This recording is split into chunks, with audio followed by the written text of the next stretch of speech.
Okay. ఏంటి sir ఈ జగన్మోహన్ రెడ్డి స్ట్రాటజిస్ట్‌ని ఓడిపోయిన ప్రతిసారి మారుస్తున్నట్టు కనిపిస్తుంది. అంటే గతంలో ఐపాక్ టీమ్ ఒక ఫుల్ ఫ్లెడ్జ్డ్‌గా జగన్మోహన్ రెడ్డి కోసం పనిచేసింది. ఆయన అధికారంలోకి తీసుకొచ్చింది.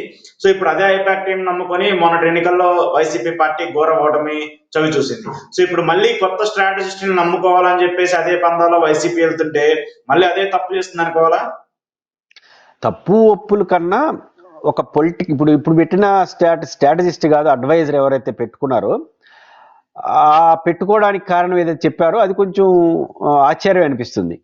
ఒక రాజకీయ పార్టీ నిర్మాణానికి అడ్వైజర్ ఇప్పుడు పెట్టుకునింది పార్టీ ఎట్లా నడవాలి, ఏ స్ట్రాటజీ రూపొందించాలని కాదు, పార్టీ నిర్మాణం చేయడానికి అధ్యక్షుడికి ఆయన సలహా ఇస్తాడు. ఒక పార్టీ నిర్మాణం ఎప్పుడు కూడా ఆ పార్టీతో మమేకమై, ఒక పార్టీకి కొన్ని లక్ష్యాలు ఉంటాయి. లక్ష్యాలంటే మేము రాజశేఖర ఆశయాలు కొనసాగిస్తాం ఇది మాత్రమే కాదు, దాని పుట్టుక, దాని పెరుగుదల, దాని ఎమోషన్ ఒకటి ఉంటుంది. దానితో మమేకమైన వాళ్ళే ఆ పార్టీ నిర్మాణాన్ని కరెక్ట్గా చేస్తారు, అర్థం చేసుకుంటారు. ఈయన ఇప్పుడు ఎవరైతే పెట్టుకున్నారో ఆయన గతంలో లోకేష్ దగ్గర పనిచేశారంటున్నారు. తెలంగాణలో మొన్న ఎన్నికల్లో బీజేపీకి సంబంధించిన ఈటల రాజేంద్ర గారు, డికే అరుణ్ గారికి పనిచేసామంటున్నారు. అంటే ఆయన ఒక స్ట్రాటజిస్ట్గా ఆయన కొన్ని తెలివితేటలు ఉండొచ్చు. అంటే ఆయన తెలివితేటలు బట్టి ఎవరికైనా ఉపయోగిస్తాడు ఆ తెలివితేటలు. ఇప్పుడు మొన్న ఈటల రాజేంద్ర గారు ఒప్పుకున్నారు, ఆయనతో ఒక ప్యాకేజ్ తీసుకుంటారు, ఆయనకి ఇచ్చారు, డీకేఆర్కి ఇచ్చారు, గతంలో లోకేష్కి ఇచ్చారు, ఇప్పుడు మీకు గడిస్తారు. కానీ తనకున్న తెలివితేటలతో ఒక వ్యాపారం చేసే వ్యక్తిని ఒక ఎమోషనల్తో ముడిపడినట్టు పార్టీ నిర్మాణం చెయ్యలేడు. అట్లాంటి వాళ్ళు ఇచ్చే సలహాలు పనిచేయవు. ఏదన్నా ఎందుకంటే ప్రభుత్వంలో ఒక శాఖకు, ఒక ఇరిగేషను, ఒక ఫైనాన్స్లో ఎక్స్పర్ట్లు పనికొస్తారు. లేదా ఒక పొలిటికల్ రంగంలో ఎన్నికలు వచ్చినప్పుడు ఏ పాయింట్ టచ్ చేస్తే ట్రిగర్ అవుతుంది, ఓటింగ్గా మారుతుంది అనే దాని పట్ల స్ట్రాటజీస్ పెట్టుకోవచ్చు. కానీ పార్టీని ఎట్లా నిర్మించాలనే విషయం పార్టీతో మమేకమైనడు మాత్రమే చేస్తాడు తప్ప, అది చేయాలంటే పార్టీలో ఇతింద పార్టీయే చేసుకోవచ్చు. ఎంతమంది ఉన్నారు రాష్ట్రంలో? 26 జిల్లాలు, 26 జిల్లా అధ్యక్షులు, 175 మంది ఎమ్మెల్యే క్యాండిడేట్లు, అదేవిధంగా 25 మంది ఎంపీలు, ఎంపీ క్యాండిడేట్లు, రాష్ట్ర స్థాయిలో సంఘాలు, మొత్తం కలిసి 300-400 మంది ఉంటారు మొత్తం సెటప్. ఈ 300-400 మందితో జగన్మోహన్ రెడ్డి గారు మింగిలైతే చాలు, ఇంతకు మించిన స్ట్రాటజిస్ట్ ఏం అవసరం లేదు. జగన్కు మించిన స్ట్రాటజిస్ట్ వైసీపీకి అవసరం లేదు. కానీ జగన్ గారే మాకు స్ట్రాటజిస్ట్ గా ఉండాలని వైసీపీ కార్యకర్తలు కోరుకుంటున్నారు. అంటే అర్థం ఏంటి? స్ట్రాటజిస్ట్ ఏం చేస్తాడు? కిందకు వస్తాడు, పరిశీలిస్తాడు, సమాచారం తీసుకుంటాడు. ఇదే స్ట్రాటజిస్ట్ చేసే పని. ఏంది? ఎలా ఉన్నారు, మీ ఊర్లో ఏం జరుగుతా ఉంది, ఇదే స్ట్రాటజిస్ట్ పని చేసింది. ఆ పని జగన్ చేయాలని జగన్ అభిమానించే వాళ్ళు, వైసీపీ వాళ్ళు, కార్యకర్తలు కోరుకుంటున్నారు. ఇంకొకరిని పెడితే మాకు ఆటంకం అనుకుంటున్నారు. ఇప్పటివరకు జరిగింది ఆటంకాలు.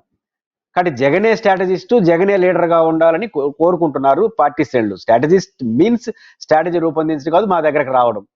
ఆ పని జగన్ చేస్తే బాగుంటుంది అనేది వాళ్ళు కోరుకుంటా అంటే ఈయన మధ్యలో స్ట్రాటజీ పెట్టుకున్నాడు. గతంలో సలహాదారులు పెట్టుకున్నారు.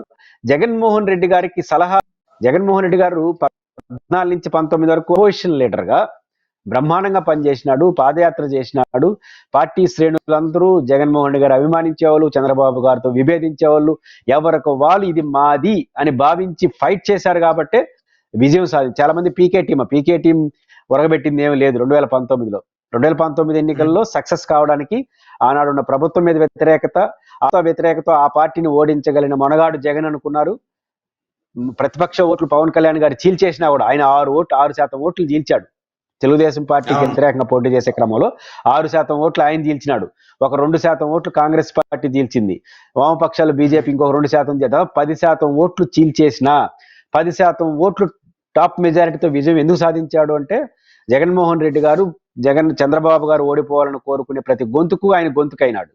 ఆయన మాత్రమే చంద్రబాబు ఓడించగలడని నమ్మినారు జనం. ఆయన మా లీడర్ అని నమ్మారు. ఆయనకు ఒక అవకాశం భావించారు. ఇది ఆయన గెలిపించింది. కాబట్టి ఇప్పుడు కూడా అదే గెలిపించాలి, ఆయన మళ్ళీ గెలిపిస్తే తప్ప ఈ స్ట్రాటజిస్టులు వీళ్ళందరూ భారం, ఆర్థిక భారం, అనవసరమైనటువంటి అనుమానాలకు భారంగా మారుతారు. కాబట్టే వైసీపీ శ్రేణులు ఆశిస్తాం అనేది జగనే మా నాయకుడు, జగనే మా స్ట్రాటజిస్టు, మధ్యలో స్ట్రాటజిస్ట్ వద్దంటారు. కాబట్టి ఎప్పుడు వైసీపీకి సలహాదారులు వచ్చి రావట్లా. కాబట్టి సలహాదారులు పక్కన పెట్టి ఆయన ఒక అడుగు ముందుకేసి ఒక 200-300 మంది ఎవరైతే లాస్ట్ స్థాయిలో క్రీమ్గా ఉంటారో ఆ క్రీమ్తో ఆయన నెలకో 2 నెలలకో 3 నెలలకో మాట్లాడితే ఏ స్ట్రాటజిస్ట్ అవసరం లేదు. బ్రహ్మాండంగా ఆయన పని చేయగలడు. ఆయనకి ప్రజలు ఉన్నారు, ప్రజల పట్ల సానుభూతి ఉంది. సమస్యల్లా ప్రజలకు ఆయనకి మధ్య అనుసంధానంగా ఒక నేషనల్ హైవేకి బ్యారేజీల్లాగా ఉండాల్సినటువంటి శ్రేణులు 200 మంది 300 మంది నాయకులు, ఒక 1000 మందో 2000 మందో శ్రేణులు యాక్టివిస్టులుగా ఉంటారు. వాళ్ళందరికీ సమన్వయకర్తగా ఆయన కానీ నిలబడగలిగితే ఏ స్ట్రాటజిస్ట్ అవసరం లేదు. ఆ వైపు ఆలోచిస్తారో లేదో చూడాలి.